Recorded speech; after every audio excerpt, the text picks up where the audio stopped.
नमस्कार साथियों, मैं हूं आपका दोस्त मानव भार्गव। आप देख रहे हैं जीके विद पाटिल चैनल। साथियों, आज हम बात कर रहे हैं अवकाश के नए नियम। साथियों, जहां 1977 के अवकाश के नियम समाप्त कर दिए गए हैं, अब नए अवकाश नियम 2025 लागू हो रहे हैं, जो कि नए साल से प्रारंभ हो रहे हैं। इसमें अगर देखा जाए, शिक्षा विभाग के शिक्षकों को कितना लाभ हो रहा है और कितनी हानि हो रही है, तो साथियों इसका हम तुलनात्मक चार्ट देख रहे हैं।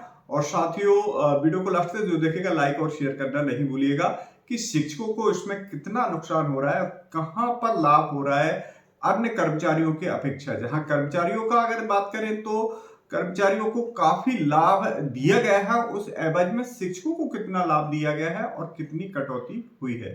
तो चलिए देखते हैं। तो साथियों, शिक्षकों के इस अवकाश में नुकसान और फायदा को बड़ी ही प्रमुखता से नई दुनिया न्यूज़पेपर ने प्रकाशित किया है और यहाँ पर हम देखते हैं इन्हीं के माध्यम से और साथ में एनालिसिस भी करेंगे।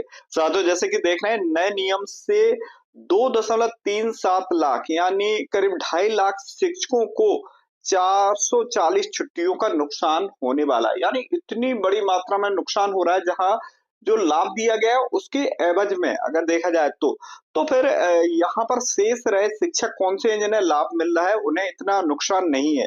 साथियों, जैसे कि यहाँ पर हम देख रहे हैं, मध्य प्रदेश शासन द्वारा अवकाश नियमों के लिए लिए गए बदलाव में प्रदेश में करीब 2.37 लाख शिक्षकों की चिंता बढ़ गई है।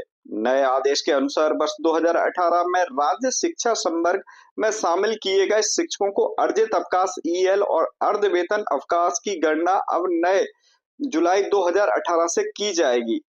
तो साथियों, यहाँ पर एक अभी जो नया मैनुअल जारी किया गया है, यूजर मैनुअल, जहां पर पोर्टल पर यह अपडेशन होना है और उसमें अगर देखा जाए तो ईएल में और साथ में ईएल तो ठीक है, और वहां पर देखा जाए तो हाफ पे लीव यानी मेडिकल अवकाश को बिल्कुल दरकिनार कर दिया गया है। यानी मेडिकल अवकाश उसके पहले के काउंट नहीं होने वाले। हमने इस पर एक पहले वीडियो बनाया था।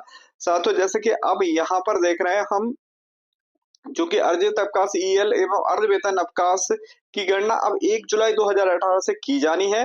इसमें राज्य शिक्षा सेवा संवर्ग में शामिल शिक्षकों द्वारा 2018 के पहले दी गई 20 साल की लंबी सेवा को अवकाश गणना में शून्य कर दिया गया है। तो साथियों, जहां मेडिकल अवकाश जो कि जुड़ते जाते हैं खाते में, वो शून्य हो गए हैं।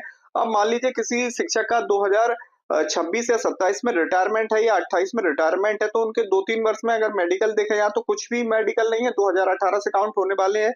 तो ऐसे में और साथ में अर्जित अवकाश का छोड़िए, पहले मेडिकल है, ये अवकाश इसमें शून्य हो रहा है। जो 1998 में शिक्षक कर्मी या 2001 के बाद समदा साला शिक्षक के रूप में भर्ती हुए थे, इन शिक्षकों को 2007 में अध्यापक संवर्ग में शामिल किया गया था। इसके बाद 1 जुलाई 2018 में इनके नए कैडर के तहत राज्य शिक्षा सेवा संवर्ग में कर लिया गया था।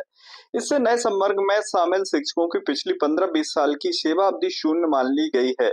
इससे प्रत्येक शिक्षकों को करीब 400 छुट्टियां कम मिलेंगी। उदाहरण के तौर पर अगर किसी शिक्षक को 20 साल की सेवा अवधि हो गई है तो उसे 200 अर्ध वेतन अवकाश और 240 अर्जित अवकाश नहीं मिलेगा। तो साथियों, जहां अर्जित अवकाश भी है और साथ में हाफ पे लीव तो एक हर शिक्षक को मिलता है। जो अर्जित अवकाश है वो उन शिक्षकों को मिलता है। भाई, ग्रीष्मकालीन अवकाश में आपने काम किया तो चलो वहां पे मिल रहा है।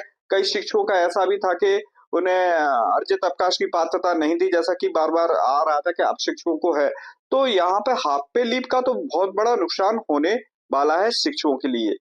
और साथियों, जैसे कि यहाँ पर हम देख रहे हैं कि नुकसान में हुआ महिला शिक्षकों को सीसीएल में नुकसान हुआ। 1 साल 2 साल की जहाँ सीसीएल मिलती थी, वही 1 साल की हो गई। अगले 1 साल में 10% वेतन कटेगा, तो उसमें काफी नुकसान हो रहा है। अगर देखा जाए, किसी शिक्षक की 60,000 है तो उनका 10% अगर देखा जाए तो ये भी एक बड़ी मात्रा में 10 का 20% कैंसिल होगा, तो 12,000 रुपए हर महीने का नुकसान कटेगा। तो इसमें कैसे ले पाएंगे, क्योंकि उसी से पूरा घर का खर्च चलता है। तो ये भी 80% वेतन पर सीसीएलई भी हटाया गया है। वहीं गणेश चतुर्थी का अब सामान्य ऐच्छिक नहीं सामान्य अवकाश ये कर दिया गया है। तो गणेश चतुर्थी का जहां अवकाश रहता था उसे ऐच्छिक में कन्वर्ट किया है और 3 अवकाश ले सकते हैं, तो ऐच्छिक का ठीक है। गणेश चतुर्थी सामान्य अवकाश में रखा गया है।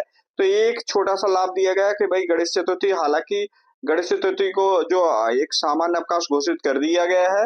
वहीं अर्जित अवकाश की बात है तो प्रत्येक जो लाभ की हम यहाँ पर बता देना चाह रहे हैं, तो लाभ में सिर्फ अर्जित अवकाश, अब 10 अर्जित अवकाश प्रतिवर्ष मिल जाएंगे, तो ये लाभ है। और साथ में एक गणेश चतुर्थी का अवकाश मिला, सिर्फ एक अवकाश का लाभ मिला है।